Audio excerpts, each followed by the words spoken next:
खबर मुरादाबाद से है, जहां पर पीड़ित महिला ने एसएसपी मुरादाबाद से जयंतीपुर पुलिस पर कार्रवाई न करने का आरोप लगाया है। इसके साथ ही साथ इंसाफ की गुहार भी लगाई है। आरोप है कि जयंतीपुर में प्रार्थनी के पुत्र को रोका गया और जबरदस्ती खेतों में खींचकर ले जाया गया। इसके साथ ही साथ प्रार्थनी के पुत्र के पास से सैमसंग मोबाइल और कैश को लूट लिया गया। प्रार्थनी ने नवासी के शादी के लिए जेवर लेने जा रही थी और बताया जा रहा है कि प्रार्थनी के पुत्र को मारा पीटा गया है। वहां पर जान से मारने की नियत से बेहोश हो गया तो उसके मरा जानकर वहां से भाग गए। प्रार्थनी का पुत्र वापस नहीं आया तो उसके परिवार वालों ने उसे तलाश किया। किसी तरह पता चला कि एक शव धक्का रोड खेतों के अंदर पड़ी है। ये सुनकर पीड़ित का मन बेचैन हुआ तो वो शायद मेरा बेटा है ऐसा कहकर वहां पर पहुंची और इसके साथ ही साथ वो जख्मी हालत में पड़ा हुआ था। माथे से नाक पर फटी हुई थी और दांत टूटे हुए थे। प्रार्थनी और उसके परिवार वाले ने प्रार्थनी का दामाद फरमान अली ने देखा जा रहा है कि शिकायत की है, लेकिन अभी तक शिकायत पर कोई भी कार्रवाई नहीं हुई, जिसके चलते मुरादाबाद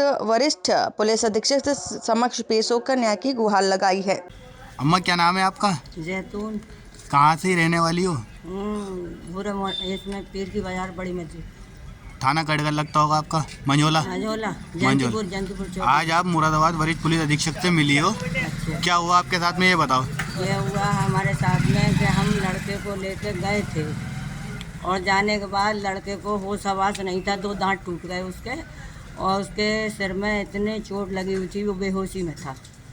तो हमने कही सर हमारी रिपोर्ट लिख दो। उन्होंने गाली गुप्तारी मादर चोट चली जाती हैं, रंडियाँ छिनाले आ गई, समझ में नहीं है। रिपोर्ट लिखवाने के लिए लेके जाए यहाँ से। कौन सी चौकी गई थी आप?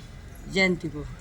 दरोगा जी मिले थे आपको? दरोगा जी ना, पुलिस वाले कह रहे बहुत हालत सीरियस है और बच्चे और जो पुलिस वाले थे वो कह रहे थे रिपोर्ट लिख लो इनकी, बदतमीजी मत करो, लाओ लाठी निकाल कर इन पर लाठी घुमाऊंगा मैं। एक सिर्फ मैं थी, मेरे दामाद थे और मेरा लड़का था। मेरे दामाद को कह दिया साले जा रहा है ना सड़े, तुझ में ही बंद करूँगा, तुझे लठ फेरूँगा। ये बदतमीजी की उन्होंने। फिर हमने कही जब हमारा दिमाग कट गया हमने ला कर डाल दिया उस लड़के के लिए। हमारा दिमाग काम न कर रहा था, हमारी तो वैसे भी हालत ख़राब रहती है, मगर उन्होंने ना रिपोर्ट लिखी तो मैंने अब कहाँ रिपोर्ट लिखी जाए। हम फिर वकील साहिबा से मिले, मेरे वकील साहब इनकी तो बचने की उम्मीद नहीं है। वकील बोलेंगे तो सिविल लाइन में भर्ती नहीं कर रहे थे, आगे इसमें हुआ भी भेजा है। आपके लड़के को मारा क्यों? मारा यूँ था कि लड़के की लड़की जमान है हमारे बड़े वाले की। जब लड़की जमान है तो बोला अम्मा मैं थोड़े थोड़े पैसे करके, उसकी बहू कह रही थी पहले इसका दहेज इकट्ठा करो जब रहूँगी तुम्हारे घर में। बोले थोड़ा थोड़ा इकट्ठा करके मैं इसका सामान ला कर रखूँगा। पहले लाया वो अलमारी 6,500 की, फिर वो पैसे इकट्ठे करके ले गया तो बोला कि मैं जा रहा हूँ थोड़ी थोड़ी से चांदी की चीज़ बनाने को कर रही है, जब शादी होगी लड़की की जब रहेगी। पैसे भी लूटे? हाँ पैसे 55,000 थे। और क्या है, और क्या लूटा?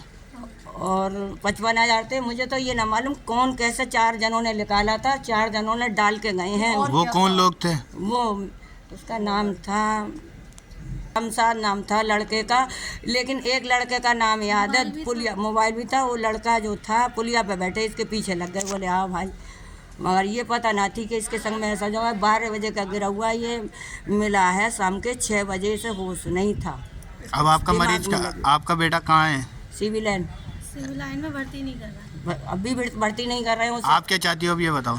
हम ये चाहते हैं न्याय मिलना चाहिए और हमारी रिपोर्ट कभी भी हम गए तो जयंतीपुर चौकी से कभी नहीं लिखी गई, या कोई बच्चों में झगड़ा है या लड़ाई है वो रिपोर्ट लिखने को इनकार कर देते हैं। जब गरीब पे इतना पैसा नहीं है तो कहाँ से दे घूस।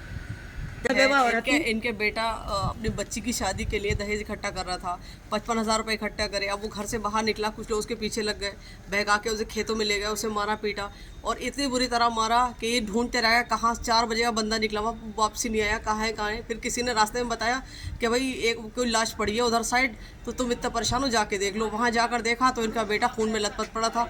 इन्होंने कुछ फ़ोटो जो इनके साथ फैमिली के लोग थे फ़ोटो खींचे तो दीवार पर भी खून था, चौकों पर भी खून था और काफ़ी जगह खून था। कुछ उसके जो लूट करी थी पैसे भी पड़े थे, मोबाइल छीन लिया, 55,000 रुपये छीन लिया, बुरी तरह मारा। और जब वो सोच लिया मर चुका है तो उसे छोड़ के चले गए। अब ये लोग गए मारा जान के, ये लोग गज गए, इन्होंने बुलाया और सब उसे होश होश में लाया, उठाया।